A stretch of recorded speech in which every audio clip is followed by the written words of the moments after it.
Every time I make a press, I test it with a print. This particular press is going to an artist who commented when he bought it from me that he was interested in fine line etchings and dry points in the manner of Rembrandt. And so for his test, I decided to do a little dry point and etching combination to suit his style.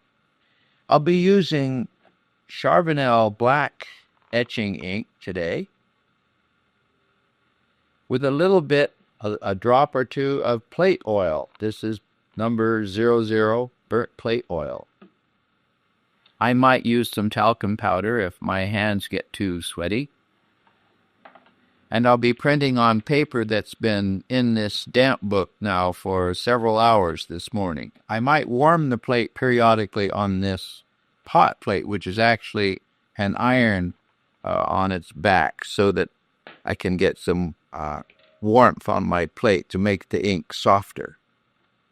To get started, I'll put out a little bit of ink. I use a spatula to work the ink up a little bit before I start. I'm going to put 1 drop of this burnt plate oil in, just to make it softer. The more oil you put in the ink, the more tone will result. And here we go with inking up of the plate. This is a little piece of rolled up felt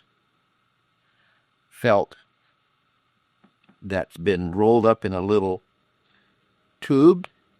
This is called a dolly by the French, which I think the word for dolly is la poupée.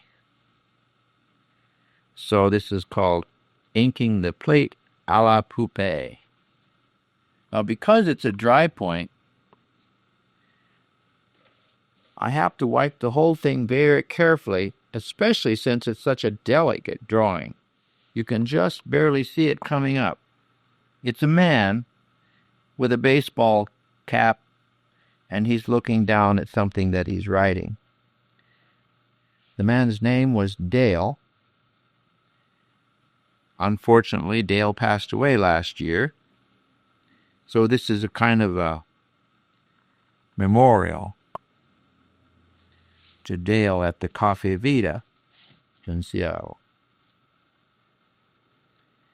Now, as I was saying, it's a dry point, very lightly etched and dry pointed into the plate with a needle, so there's hardly any texture at all for the ink to hang on to.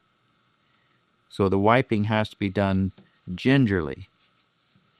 Dry point is a technique. It's quite simple. It's merely scratching on the plate. This plate probably will yield only about 10 proofs, and that is if I'm very careful and don't wear out the plate. The reason is that dry point only throws up a burr in the metal, and that burr of metal can wear down.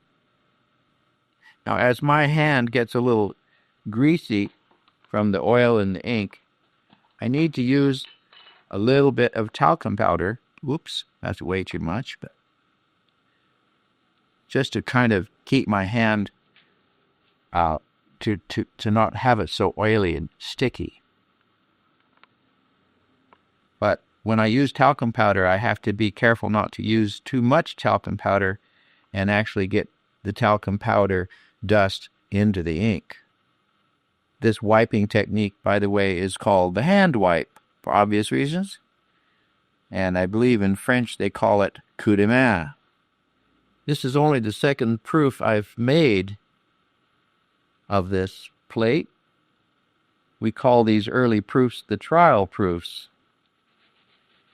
Clean my hands, remove my gloves. I'm going to warm the plate just slightly and get my paper out. This paper is called Arche Satin or Satin. It's a white paper. And as I said, it was soaked in water and then put in this damp book with newsprint interleaving just to kind of make it soft and pliable. The mini Halfwood press is designed to use 2 felts, called a roller felt and a sizing catcher felt. The rollers are 1.5 inches in diameter, and you adjust the pressure with these pressure screws. I start out by taking it all the way down to the press bed, the flat thing, or platen, and then I count back 1, 2, 3, 4, 5, 6, 7, 8 about. That gives me room to start the felts under the roller.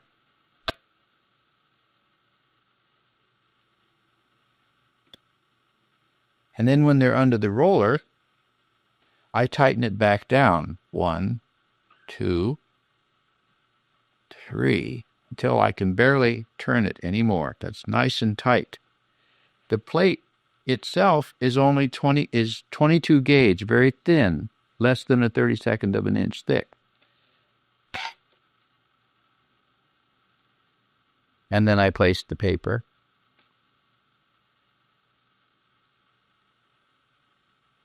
And turn it through the press. I like to go slowly. I think I get a better print if I go slowly. I can feel the resistance of the plate and the paper.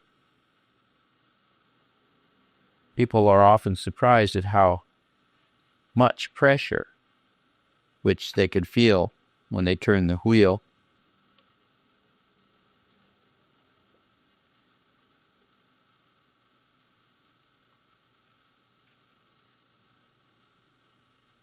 And there's the first proof.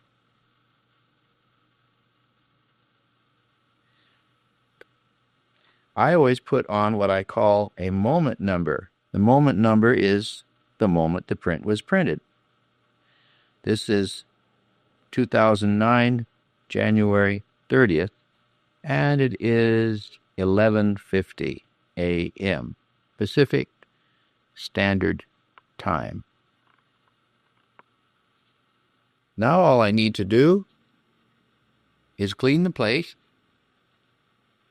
Odorless mineral spirits or odorless paint thinner.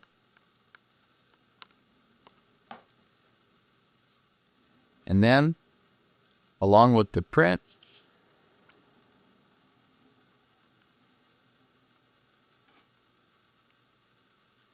I will bag it.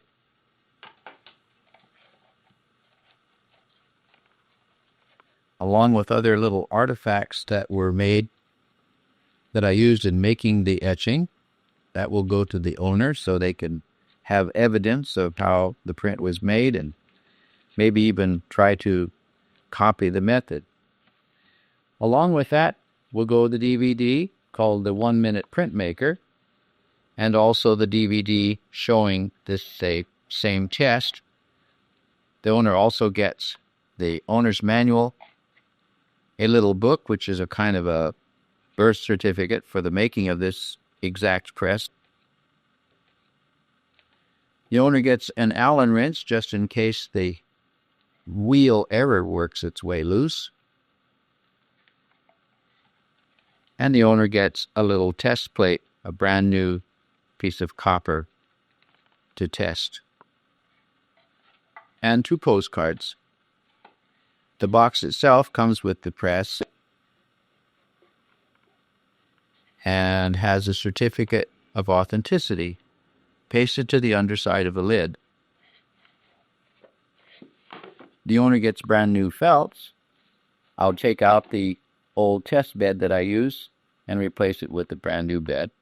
Finally, the owner gets the book, Halfwood Press, The Story of the making of and selling of the first 30 mini Halfwood presses. It all goes in a box, bolted down to a shipping board, and that goes into the cardboard box, and I'll send it to Hawaii today.